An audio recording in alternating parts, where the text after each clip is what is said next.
Warning, get ready to watch a very ADD video. This thing jumps between timelines just like all my other Making Lumo Berry episodes, so if that's not what you're into, then skip ahead. What I'll be doing for the next 6 months is creating one Lumo Berry song and releasing it and sending through an original demo to bitbird every month.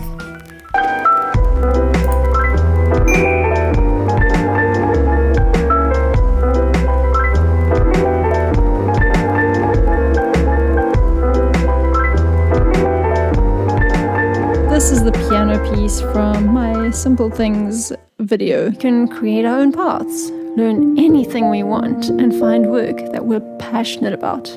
Now, what I used in the video prior was just this.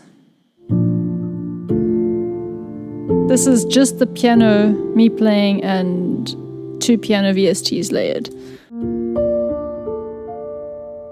So this is like it was in my video, and I wanted to beef it up a little bit for the submission. This is after.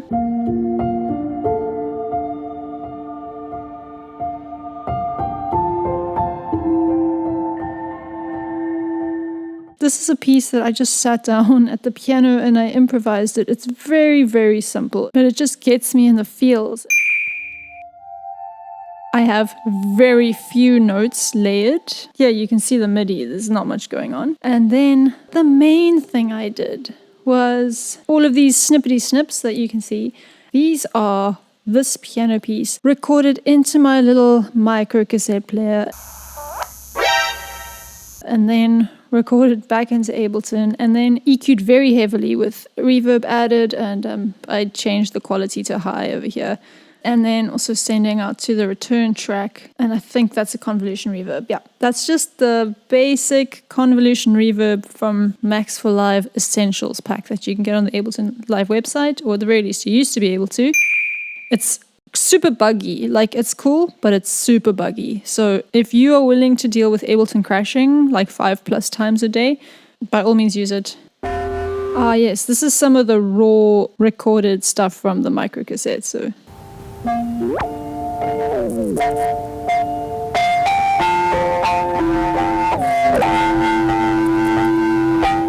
very distorted, very glitchy. Oh my goodness. Fun, but also a lot of it wasn't workable because it still needed to sound kind of ethereal. So I chopped that up, put it out here. Then some of these have, you know, more reverb than others, different EQ. Oh, this was hiss. I liked the ambience, but I actually thought it was too much, so I ended up muting that. So super simple, that's what I did. If you're really interested in piano processing techniques, let me know and maybe I'll make a video that's kind of like 3 ways or 5 ways to process piano.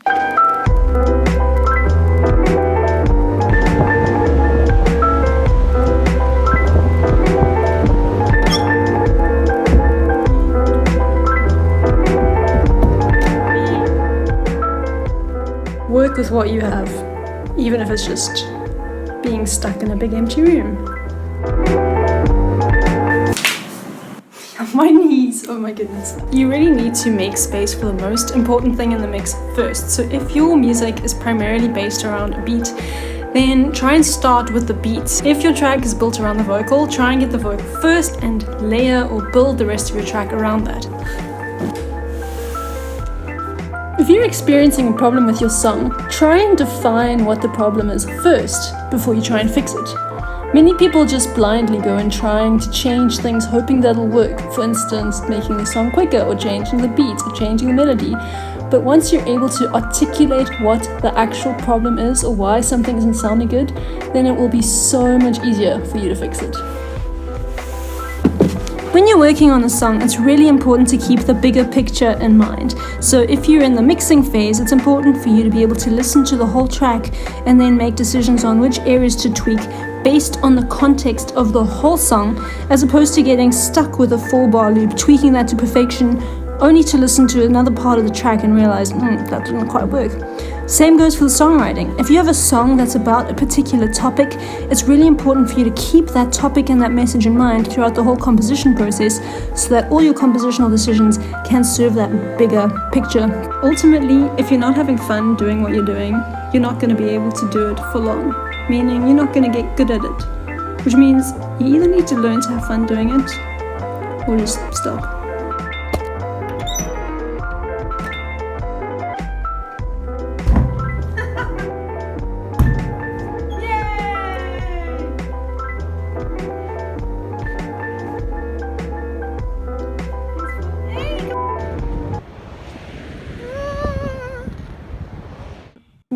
the end of a project, I tend to always get a little bit like I'm not like confused, sad, like, because you don't know what's next, and all the effort of working on something kind of culminated in a climax of like this thing, and then you submit it, and then nothing. And when I finished my master's thesis, I was like down for like a year. Like, it was rough, and I'd spent so much time researching and writing, and so this is kind of like a tiny mini version of that. It'll last like a day or two, but I thought it'd be interesting to show you guys. And as much as I just want to dive into the next project, I think it's really important to just take a day or two and kind of decide what is the next thing for me. Because I find it's so easy to just pack on stuff and like keep busy instead of asking the hard questions. So I'm just in a space right now where I am asking myself the hard questions and prioritizing those things. So, not sure what's next, but thanks for joining the 6-month Making Lumo Berry thingy. Feel free to follow me on Instagram, and I post regular silly stories there. Bye!